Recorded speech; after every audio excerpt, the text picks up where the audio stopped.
take a turn. One or two just getting on their toes, including the favourite Miranda, who's in the black cap in the middle of your shot. Looks like they're about to sort themselves out. Here's Stuart. Thanks, Alex. Yeah, welcome back. And they're off. They've jumped away, and they've jumped away with around about 10 lengths or so covering them. And I'm a Believer on the left, keen to get on with things on the run down to the first, to Perfect Myth, Ask Julie in a Star Jacket tracking the leading pair, and then Sweet Adair in the raw blue, a prohibitively priced favourite Miranda out on the extreme right. Most thoughts for Harry Cobden. They've all safely negotiated the opening flight without too many alarms. Penny Poet under a tight hold from Noel Feely, not really settling the nose-banded mare. And a slight difference of opinion as to where they want to be here. They briefly raced in two groups, exploring most of the width of the hurdles track up the straight first time. I'm a Believer out the second. A Perfect Myth, Ask Julie, Sweet Adair clipping the top when landing in third. And then Miranda on the near side, who rounds out the first half of the field. Leave My Alone in a maroon and yellow jacket heads the next wave with Somer up the inner.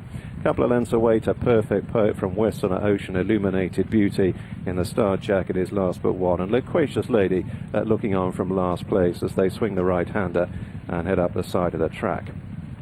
So a longish run between flights 2 and 3, and the third being the first of the line of 4 over on the far side. So I'm a Believer, leading up by a couple of lengths into the next turn over Perfect Myth, Ask Julie, yellow cap in third. Sweet Adair into the bend in fourth place, just ahead of Miranda. Leave My Alone racing wide of Somer. That pair pretty much together, followed by Penny Poet, Westerner Ocean, the grey, and Illuminated Beauty. Still ridden with exaggerated restraint, the nose-banded mare upsides Loquacious Lady at the back end of the field. All safely over the first on the far side.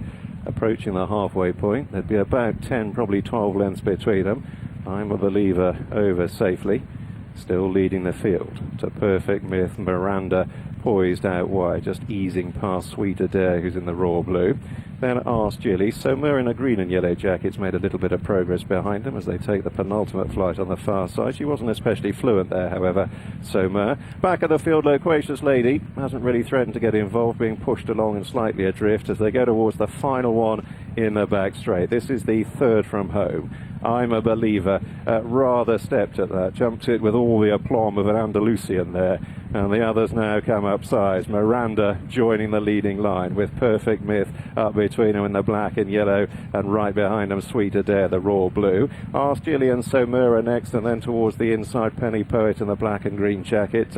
Keen early, but in touch, only about 5 or 6 lengths off the lead, being followed by Leave My Alone and then Illuminated Beauty from Westerner Ocean, and a long break too. Loquacious Lady. So they're just beginning to stack up on the sharp end, freewheeling at this point. The long run towards the penultimate flight. I'm a Believer has made every inch of the running so far, still clinging on to the advantage. Miranda, though, circling the field, Cobden sitting quietly. Perfect Myth is up between them. Sweet Adair in the raw blue, Ask Julie on the left on straightening. Somer in the green and yellow snapping at their heels, and Leave My Alone belying big odds, maroon and yellow jacket, and then a little bit of a break opening up to Penny Poet. So drawing towards the second last, and it's here that Miranda jumps into a very narrow lead as I'm a Believer capitulates very sharply, and now the lengthy gallop between the final two flights, and Miranda has breezed on here from Perfect Myth, sticking to the task under pressure. Sweet Adair in third, Somer best of the others in fourth, and then Leave My Alone. Miranda then with ears pricked at the final flight, and she skips over it a couple of lengths clear. Sweet Adair sticking on very gamely under pressure in second, but she's no match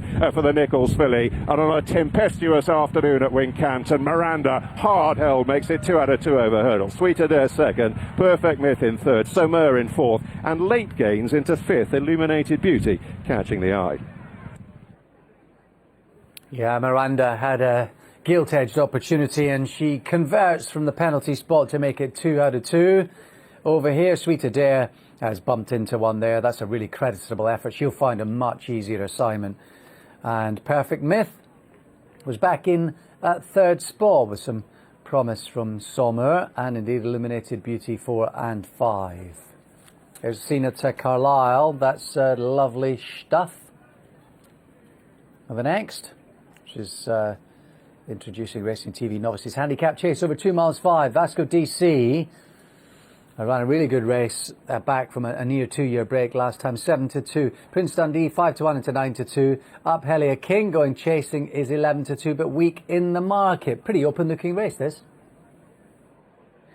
Yeah, as it should be, I suppose. Novices handicap chase, plenty in with chances here, Alex, aren't they? 7-2 Vasco DC off the same mark as that good third last time out. That was 29 days ago after a long absence. So you'd imagine that run would have brought on Julia Brooks' runner. Henry takes them out, of course. 3-time winner over hurdles. We'll see how this one goes over fences today.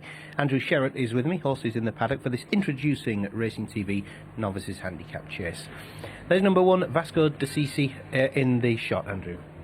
Yeah, like you say, returned from he's had a few absences in his career, returned from another one to finish a perfectly creditable third up at there, bumped into a progressive horse of Nicky Richards there. That was over 3 miles, travelled well through that race. He certainly won't be inconvenienced by this drop back to around 2.5 miles today. His last two hurdles wins came over similar trips. Look, if he reproduces that latest effort, then he's going to be bang there, isn't he? And he has backed up when he won back-to-back over hurdles after returning from a long absence. So hopefully he can once again, as I say, run creditably second, run back from a layoff. You can see why he's the market leader. And what about the chasing debutant Up Helly AA King? What do we think to this horse? Ran perfectly well at there last time, runner-up. Along came Theo, wasn't too far behind him in third. Look, if he takes to the fences, first time I'm asking Peter, that he's going to be thereabouts. Did flash his tail a couple of times under the whip, I know. going to ask you about that, last time, which is always it's a nagging doubt, isn't it? There could be a bit of underlying temperament there. So interesting to see what does happen when firm pressures are applied today. But look, in terms of form, it was a perfectly good run. Yeah, I was going to ask you about that. Yeah, you think it's all right? You give him the benefit of the doubt for now? No, I'm saying it's a watching brief, isn't it? You do when you see that, you do wonder, as I say, whether there are possibly some temperament issues there. Look, it didn't prevent him running really well last time, let's not forget, but just something to bear in mind, I would say. Yeah, Glittering Love won that race, a good horse of Nicky Richards, looks a progressive type. Prince Dundee is prominent in the betting as well, an unexposed type of Lucinda Russell's. I think this intermediate trip of 2.5 would suit, do you think? Possibly, perhaps a slightly shorter price than you might have expected, because they were okay, those two runs, as you say, one over 2 miles, one at 3, without him sort of smacking you in the face as one who was going to go close next time. But clearly, to say, there's a bit of stable confidence behind him, and as you say, perhaps this slightly shorter trip today will suit him better than that 3 miles last time. What about the point-to-point winner Thomas Dew by Flemingsfirth, of course? He makes his handicap debut and chasing bow today, Thomas Dew. Yeah, he's interesting, as you say, because having had that point win, clearly had a few issues in recent years. Returned from an absence, well held in a novice hurdle last time, but that did qualify him for his handicap mark. Look, potentially, clearly could do better in this sphere, although it seems to be fairly. I was just nipped in. He was 8 into 7s just as I'm talking there, but he was one you kind of looking at the betting to see some positives for. The McCain team were being hopeful that he would step up considerably now chasing. No obvious sign that that's the case, but as I say, that point background does at least provide the hope that he can do better over these larger obstacles. And the form book will say that along came Theo was second last time out at Catterick, but well beaten by a long odds on shot called Louis Vac Pouch. No match for the winner there, but at least that along came Theo has been fairly consistent. Yeah, well, as I say, he was third in the race that Hellier King was second, and that shows he can be competitive off his mark. Agreed, obviously an odds-on favourite last time, won easily, but along came Theo, did at least show an aptitude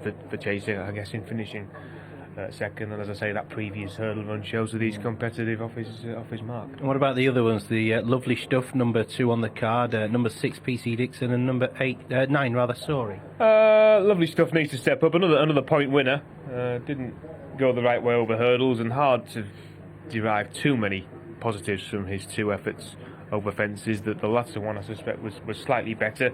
The handicapper has eased him £5 after that latest run, which can only help, but he needs to up his game if he's to get off the mark under rules here. What else have we got? PC Dixon, who has yet to win a handicap over hurdles, and recent efforts have only been so he needs to get back on track now chasing as well. Magic of Milan, we haven't mentioned yet, have we? Who came good in hurdles, fitted with cheap pieces, back that up with a good second on next start, but then not so good latest, another who needs to shrug off a slightly disappointing run last time. And Sam England, the yard they were flying in December, January. Yeah. Just there's not enough evidence to say that they're out of form, but a few I've seen lately have just perhaps run slightly below expectations. So just in the back of my mind, I'm wondering whether her team are in quite the sort of form they were 5-6 weeks or so ago. Yeah, Yorkshire-based outfit. They do really well, don't they? Yeah. Sam was quoted when there was all that talk, still is that talk, about the economics of the smaller trainer and how you'd hardly get a wage out of it, but it's a labour of love. It's almost a vocation, isn't it?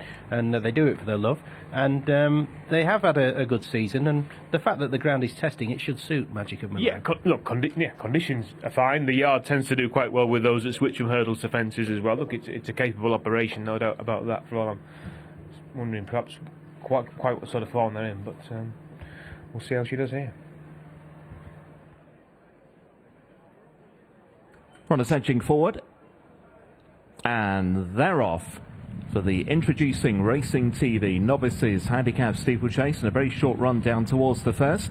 And so jump 18 in this, and over the opener, Sori will be the leader from Magic of Milan. Quite handy in third, then Lovely Stuff.